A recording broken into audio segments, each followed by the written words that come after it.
And we're live.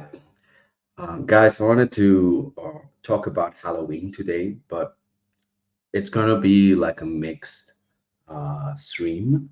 Um, everybody's welcome to join if they want, if they have like strong opinions about something. But I'm gonna talk about, let's say, the state of our current society and um, let's say our cultural health.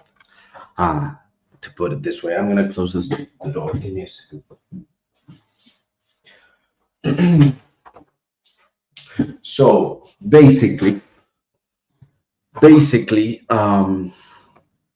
today is Halloween, unfortunate pagan festival. As I was coming back home from the gym, I saw a couple of teenage girls skimpily dressed. One of them like was fixing up her skirt that had ripped and it was see-through for some reason, and she was like yelling vulgarities, and she looked at me. By the way, perhaps I shouldn't do this, but when I go to the gym, I tend to wear like tank tops because I find that t-shirts either they stretch or stuff like that. So like with tank tops, at least I know like I can fluctuate in weight, and I'm not going to have to need to buy like new clothes to go to the gym.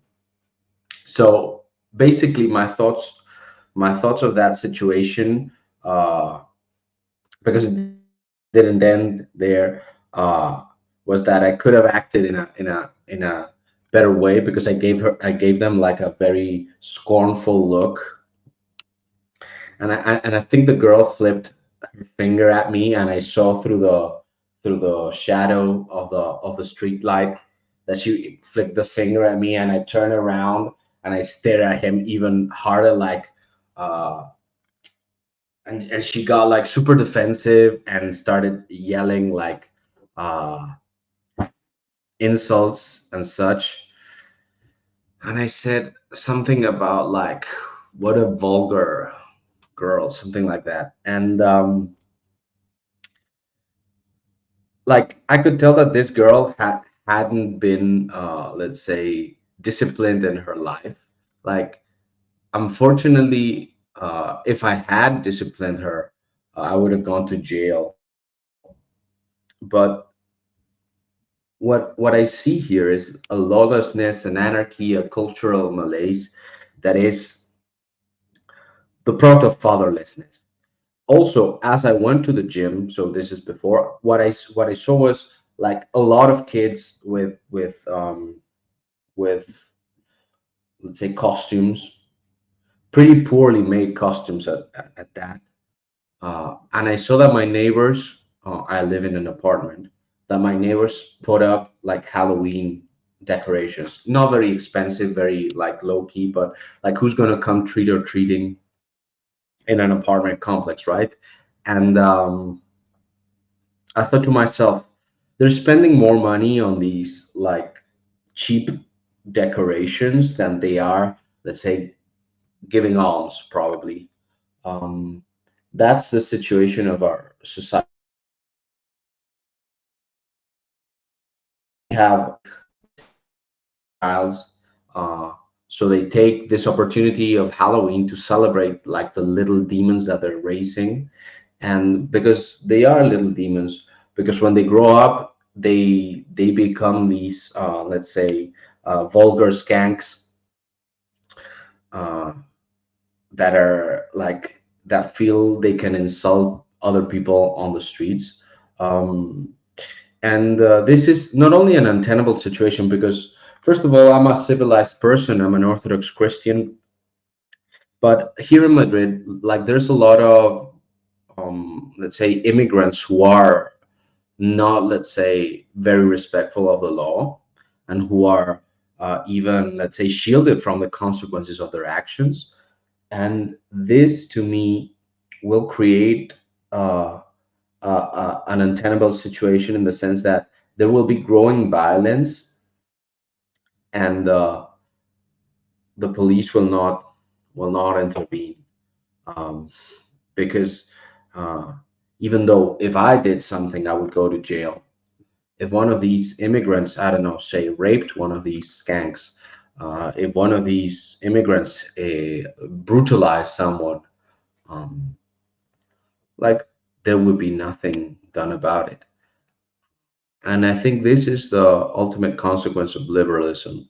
You can say that this is progressivism and try to like make a difference between classical liberalism and progressivism, but the reality is that classical liberalism doesn't have a moral standard, and since it doesn't have a moral standard, the consequence, let's say, of the cultural drift that we've seen is inevitable. It's in that sense that I wanted to explore, let's say, a few thoughts that I had regarding our cultural situation and these ever growing pagan holidays. Let's also take into account the fact that Spain is a Catholic country, or used to be Catholic at least, and Halloween is a Protestant, let's say Protestant slash pagan holiday. It wasn't big in Catholic countries; it never has been, and the fact that we are seeing, let's say, former Catholic countries like be enculturated into celebrating Halloween is due to the fact that it's appealing to the basest senses of the people, and because we're undergoing what I call the Californication of the West. Europe, unfortunately, no longer has a culture of its own. Uh, I would say that it has died in the last 20 years. Whatever remnants it had of culture are now, let's say, ruins, or in the best case scenario, like a very well manicured museum, but not living places where culture, let's say, is thriving and is participating in the life of the community. These places are mostly forgotten, either relics of a long lost past, uh, and the culture has been severed. So those are some of my thoughts regarding our current situation. I wanted to say something now about, let's say, the polemics around the situation of these of any opportunity to act like prostitutes, because these poor fatherless women are unfortunately trying to get attention in the only way that the society allows them to, which is uh, fundamentally whoring themselves out. And I say it's the only way they're allowed to like call attention to themselves, because even though they could try to, let's say, compete in a different scenario, uh, like they could try to, um, let's say, become important members of a community.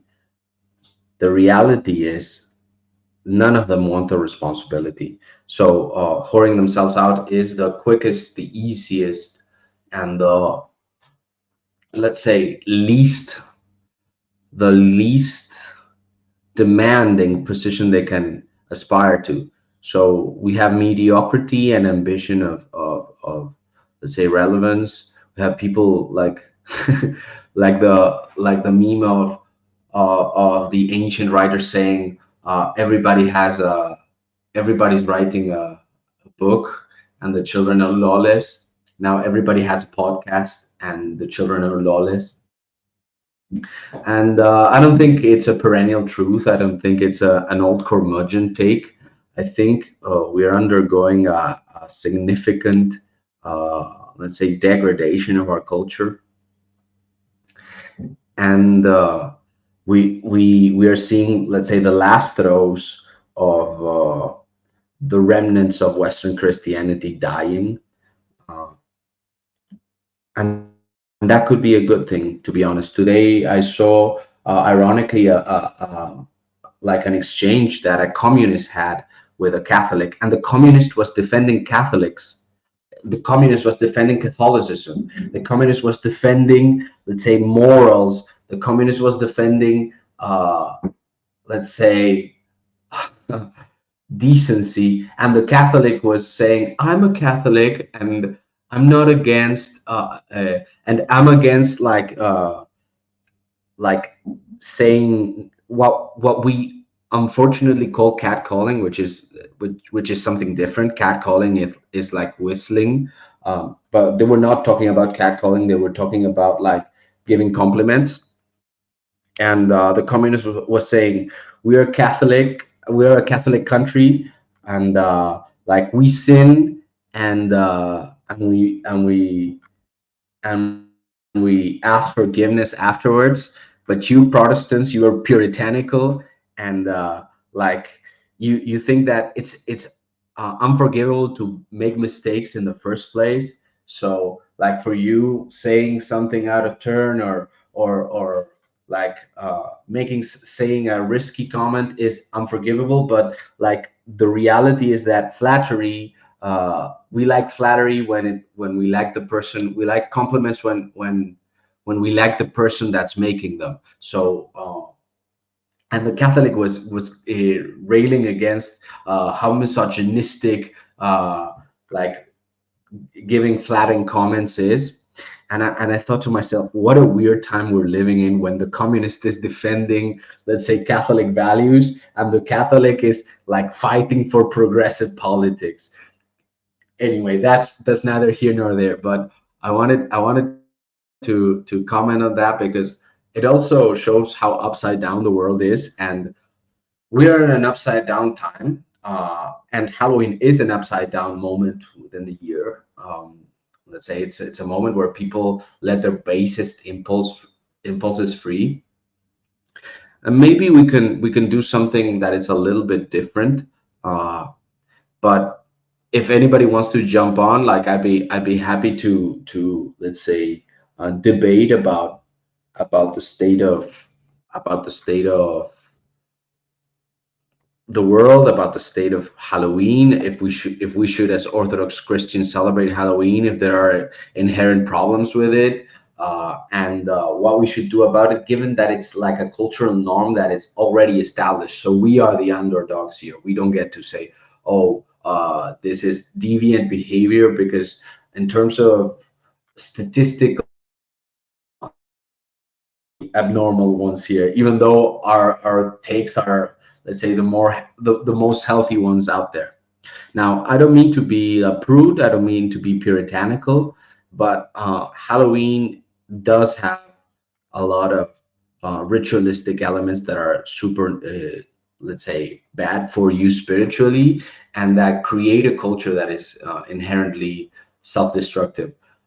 Also, I wanted to say something about like women and the role of women, and like this like over sexualization of women is basically a decoupling of the purpose of sex within marriage. So we've become a society that is fundamentally against marriage, fundamentally against monogamy, fundamentally against, let's say, faithfulness of any kind.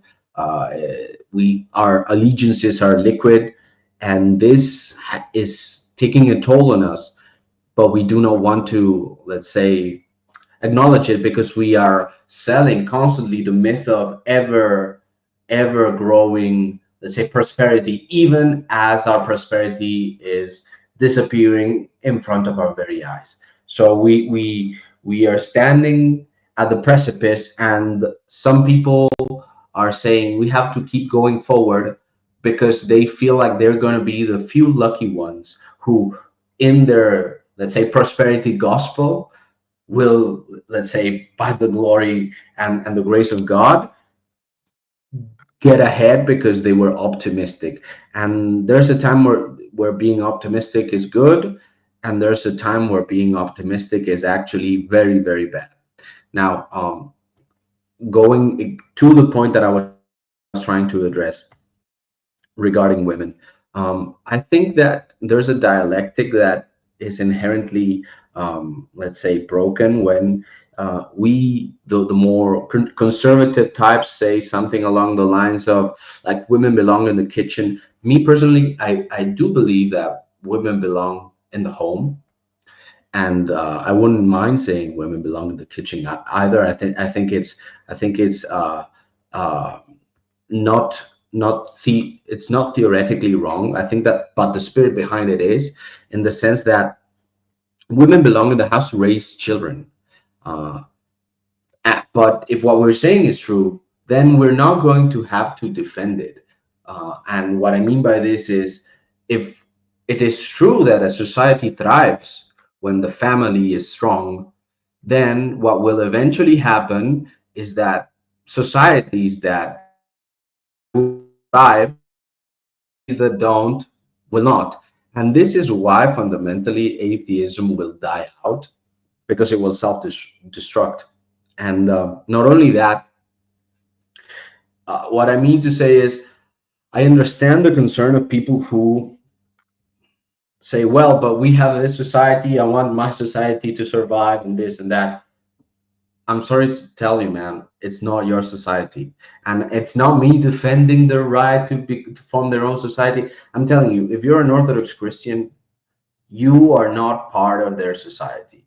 I'm sorry to tell you, like, you're already set apart. Unfortunately, I wish things were different, but Orthodox, we need to stick with Orthodox. That's that's basically the way it's always been, except now that what we're seeing is like a surge of converts, and we're seeing, let's say, a surge of people who want to, let's say, be grateful to the community around them, to the society that took them in a sense, that like, tolerated their living among them.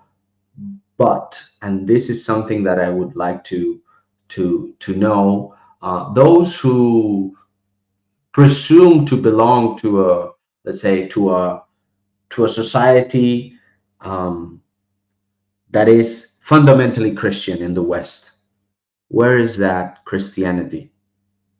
I cannot see it. When I go outside, I cannot see it. We are fooling ourselves if we think that the statistics that we see of the nominally Christians are enough, when that's not even the minimum, the bare minimum. Like, we need people who believe in God, not people who like do like go once to church in their lives for like baptism, and perhaps sometimes twice for their first communion, and they're also heretics. Like, that's the math isn't mathing for me. And I don't care if you're talking to me about values in a like a very high and mighty way, like, but they have Catholic values, like the communist I mentioned was saying. Um, yeah, values change depending on your allegiance. If you're allied to, let's say, what is best for you in the world, and I convince you that another value is better, you're going to change your value for, like, why? Because values exist in a hierarchy. So if you don't put God, those other values are completely contingent on, let's say, they serving a purpose that you already have, which is fundamentally what a friend of mine, David Flores, was saying yesterday when I was talking to him, like, about Jordan Peterson. He said, like, Jordan Peterson wants to use Christ for his own, let's say, will to power. He wants to make Christ um, into a costume that he can wear for his Nietzschean, let's say, self-help stuff. And unfortunately, that is not the right way to approach Christ. That is not humility. That is like a mockery. That's a caricature of Christ. And these are supposedly our, let's say, our titans, our champions, are the defenders of the West. These are our champions. Oh, now we're doomed, man. We're doomed if those are our champions. But if instead of looking towards men to save us, we start really repenting and we start praying to God, then that surge of converts that we're seeing, that surge of converts that we're seeing will become virtuous, and our very virtue will take us from the mouth of hell into the kingdom itself. So that is basically what I wanted to say.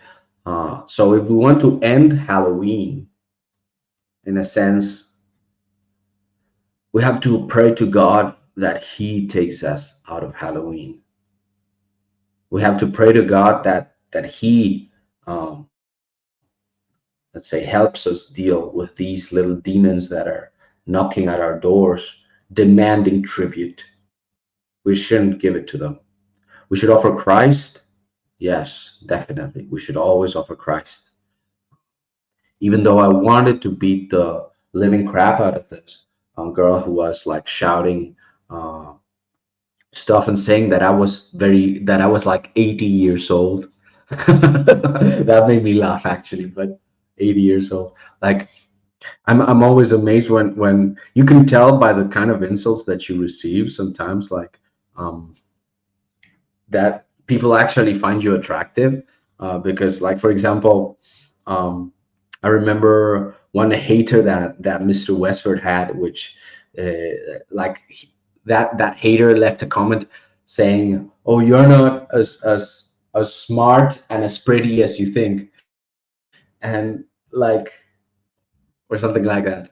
And Mr. Westford was like, "Who said anything about being pretty?" Like, you know, like who said, why is my age, and like I'm not, I wouldn't go for you, girl. I literally couldn't care less about you. You're dressed like a prostitute, but you're not gonna like, I'm not interested in you. I also, it's not just a thing of like, ah, I see your spirit.